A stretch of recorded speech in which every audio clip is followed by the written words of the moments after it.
So,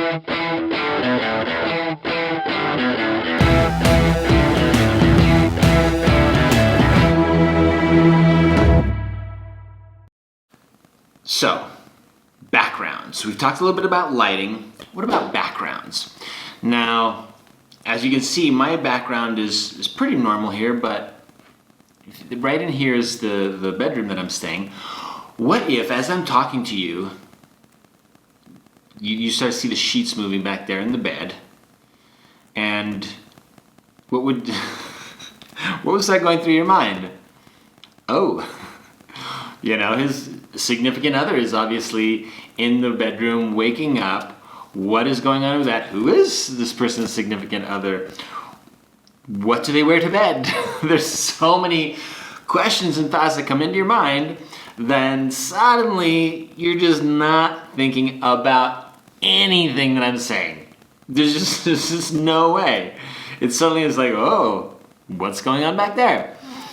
Or, I put a little, dirty glass up here. You could look and start thinking, oh, well, what's that? What did he have for breakfast? What is he eating in there? Why didn't he clean up his kitchen? Your brain just starts picking up these things and putting together a story. The story of me and who I am and my habits and what I did this morning and all that we find very, very, very, very interesting. So having a background that doesn't take away from your thoughts. Now for me, I happen to be down in Mexico. There's no question that this wall here could easily get a lot of attention. What about this painting here? What does that mean? There's lots of things. Ideally, you have a place that's either fairly neutral or that supports what you're doing. For instance, a lot of people, they'll be at an event, and so they'll be talking, and as long as you can still hear them and see them clearly, that's funny, I feel like I just got the hiccups.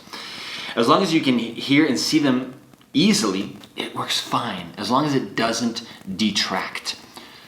So just be aware of your background. And remember also when we pick this up and we start looking around to find the best light, be aware of what's going on in your background as well. Even if it's out of focus, because maybe you're using a really shallow depth of field, it's just really, really important to be aware of it. So pay attention to your background. Another mistake that I see a lot of people making when it comes to using their background is they might decide that they want a flat background. They don't want to have anything that's distracting. So we're just going to go flat. We're going to shoot it up against the wall. And I understand the thought process behind that, of why someone might choose that. But let's take a look and see how that looks, and you tell me what you think. If I was to do this, and here we go, we're getting the light changes, amazing. If I go down here and start shooting this video like this. Now, sure, we have this wall back here. It's I feel like I'm looking at a police lineup. And you can also, especially if the wall isn't clean or it has some marks on it, it's not going to do you any favors. It's really going to make it look even worse or cheaper than it has to be. So it can be good, but be aware of just shooting against the wall. It may not be getting you the result that you want. And it's not only that, but also as you see them against the wall here, we're getting a lot more shadow here. This is turning into high drama.